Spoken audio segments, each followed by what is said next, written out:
मनुष्यों का ये स्वभाव होता है कि अगर उनके पास कोई कीमती वस्तु है तो वो उसका दिखावा बहुत करते हैं, है ना। हर किसी का ये स्वभाव होता है, हर कोई। अब कितनी मात्रा में दिखावा कर रहे वो निर्भर करता है। कोई बहुत ज्यादा करता है, कोई बहुत कम करता है। अब जैसे महिलाएं हैं, मान लीजिए अगर उन्होंने कोई सुंदर चूड़ी पहनी है या अंगूठी पहनी है तो उस दिन उनकी सारी बातें उनके हाथों से होगी। कहां जा रहे हैं? यहां रख दो, यहां से लेकर जाओ। सारी बातें हाथों से होती है। या मान लो कोई सुंदर हार पहना है तो उसको बार बार ठीक करे, सामने वाले की नजर अपने आप पड़ेगी, भाई इतने बार अगर उसको ठीक करेंगे तो आप भी कम नहीं है। बड़ी हंसी आ रही है। उनको जेवरों का शौक है तो आपको घड़ियों का, अच्छे अच्छे फोन का शौक है। ना फोन आया होता है, ना मैसेज आया होता है, जबरदस्ती जेब से निकालेंगे, सामने वाला देखे भाई हाथ में अच्छा फोन है। यानी अर्थ क्या हुआ कि दिखावा सब करते हैं, जरूरी नहीं है नहीं करना चाहिए। यानी दिखावा सब करते हैं, ये मनुष्य का स्वभाव है। तो सत्यवती राजा भले ही तपस्या करी पर है तो मनुष्य, तो स्वभाव है। अब वो मणि हर जगह पहन कर जाए, हर जगह, कोई भी सभा में। और जब भी कोई सामने व्यक्ति आए तो उसको बार बार ठीक करे, सीधा करे, उल्टा करे, सीधा करे, उल्टा करे। तो इतनी बार अगर आप किसी चीज को बार बार ठीक करोगे तो सामने वाले की नजर तो पड़ेगी। अब नजर पड़े तो वो थी इतनी सुंदर मणि की कोई भी तारीफ करेगा कि भाई कितनी सुंदर मणि पहनी आपने गले में, प्रशंसा करे तो राजा को बड़ी खुशी होती। अब एक बार वो एक सभा में जाते हैं, वहां पर श्री कृष्ण भी आए हुए थे। देखिए अभी तो भगवान लीला कर रहे हैं, पृथ्वी पर है और मथुरा और द्वारका के राजा हैं भगवान। तो अब राजाओं का कोई भी सभा होती है तो वहां भगवान भी पहुंचते हैं। तो वहां पर भगवान भी आए। सत्यवती राजा ने वही हरकतें करी वापस, वो बार बार ठीक करे, सीधा करे, उल्टा करे। तो बाकी तो तारीफ कर रहे हैं क्योंकि मनुष्य को इतना नहीं समझता। जो खुद करते हैं वो कोई और भी करे तो इतना फर्क नहीं लगता। और भगवान तो मनुष्य नहीं है। भगवान को उसकी वो हरकत देखकर हंसी आ गई। अब चलिए हंसी तो हमें भी कई बार आती है किसी और की हरकतों पर हंसना नहीं चाहिए। पर भगवान ने हंस दिया तो राजा ने देख लिया। राजा को बात अच्छी नहीं लगी, पर वो बात आई गई हो गई। अब कुछ समय बाद राजा के भाई वो मणि पहनकर शिकार खेलने जाते हैं। शिकार खेलने गए, वहां पर एक शेर उनके सामने आता है। शेर ने राजा के भाई को मार दिया। मणि लेकर शेर चले गए।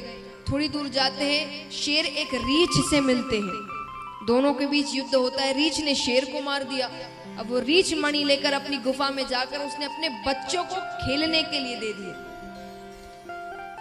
अब राजा को बात पता चलती है। राजा आए, भाई का शरीर तो मिल गया पर मणि गायब है। अब किसके दिमाग में आएगा कि वो कहां दूर गुफा में जाकर वो मणि रखी है। आजू बाजू देखते हैं कहीं पड़ी हो तो नहीं मिलता। वापस अपने राज्य जाते हैं तो कई मित्र इत्यादि मिलने आते हैं। तो सबने पूछा भाई वो मणि कहाँ गई?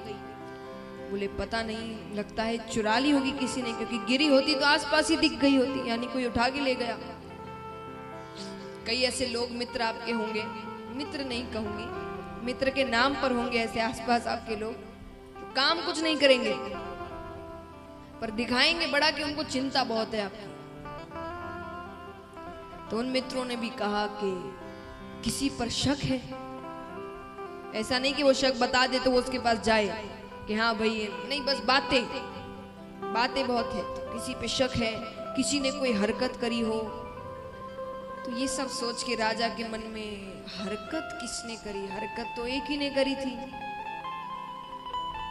किसने करी थी? कृष्ण ने। तो उन्होंने कहा कि उसने तो तारीफ भी नहीं की और वो हंस भी रहा था मुझे देखकर। अब भगवान के दुश्मन कम नहीं है। उन्होंने कहा अरे उसी ने चुराई, वो तो है ही चोर। जाओ वृंदावन में सबसे पूछाओ, हर कोई यही कहेगा कि वो चोर है, चोरियां करता था। अब वो राजा जहां भी जाए सबसे एक ही बात कहे कि अरे आपने वो मणि देखी थी ना मेरे गले में? बोले हाँ। बोले वो कृष्ण ने चुरा ली। बात भगवान तक पहुंचती है। भगवान ने कहा चलो, वृंदावन में चोरी करता था तो चोर नाम पड़ा था, यहाँ तो बिना चोरी के इल्जाम लग गया।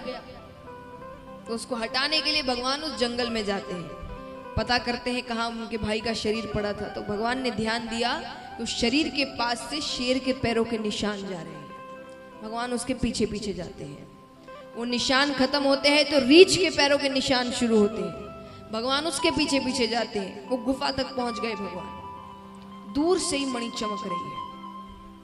अच्छा, वो रीछ और कोई नहीं, जामवंत जी थे, श्री राम के साथ जो थे, तो जामवंत जी थे। तो ठाकुर जी आते हैं, जामवंत जी से कहा कि मुझे वो मणि चाहिए, आपको बदले में जो धन इत्यादि चाहिए होगा उसके बदले मैं दे दूंगा।